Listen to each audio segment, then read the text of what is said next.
on crack. Riding life's roller coaster, never look back. Echoes of laughter like thunder, no slack. Shotguns and nine and sync, level stack.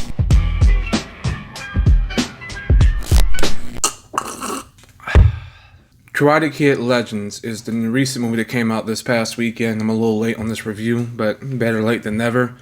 This is I don't even know, bro, like the fifth, sixth installment. I haven't really watched the original Karate Kid movies. I saw the first two in passing with my grandfather. Did watch the Jaden Smith Karate Kid movie when it came out with Jackie Chan. I watched the first season of Cobra Kai, but then I just fell off. I wasn't really interested no more. But anywho, now we're in Karate Kid Legends. Even if I don't keep up with stuff like the show and whatnot or the other sequels, it's because I like going to movies that have good action in it. And one thing I can rely on these movies is that it's going to have some good kung fu in it.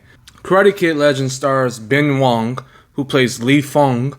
He's the nephew of Jackie Chan's character, and I think his mother is his Jackie Chan's niece, so great nephew, however that works. Basically, after having a loss in the family due to kung fu, the mother doesn't want her son to have anything to do with fighting anymore. She says, I don't want him to be around this anymore, and he needs to start new. So they go to New York, and when they go to New York, that's when everything, like the predictable Karate Kid movie, it's like about the kid and the mother forced to move to a different state or country. They see a girl they like. So happens that the girl that they like also has had a relationship with the bully who can really fight and beat their ass. It's your standard Karate Kid movie.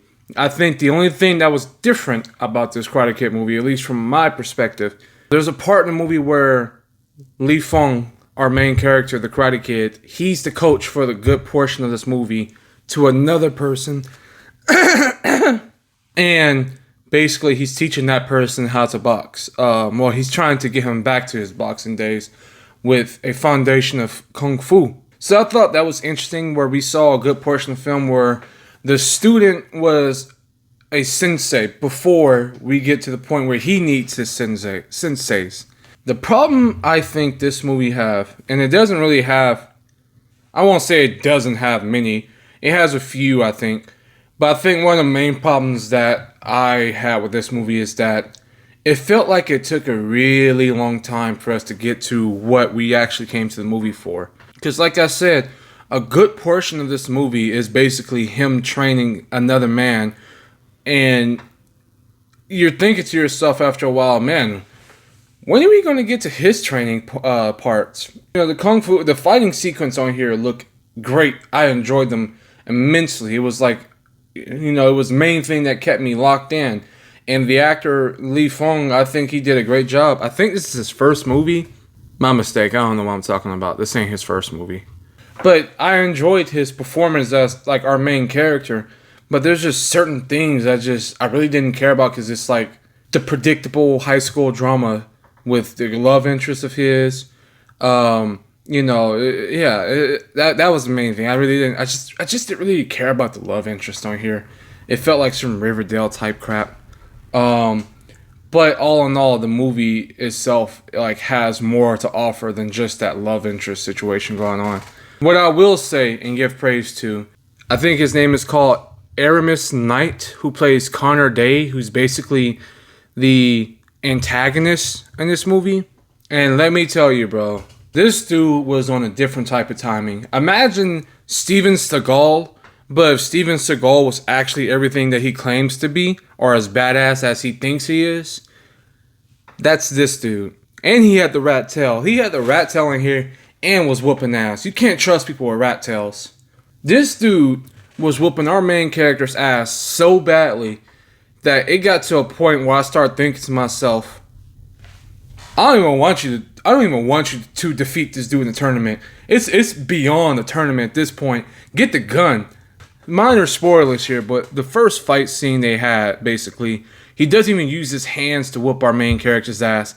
And I think there was a point where he deflected the punch off his chest. It was and then he proceeded to whoop his ass using no hands. Like I said, if you watch the Karate Kid movies, you know the type of, the cliches they follow. And the final battle scene, like when they were at the tournament fighting each other, which is in the trailer, the beginning of that match, man, our antagonist, Connor Day, he is laying it down, no Diddy, on Li Feng.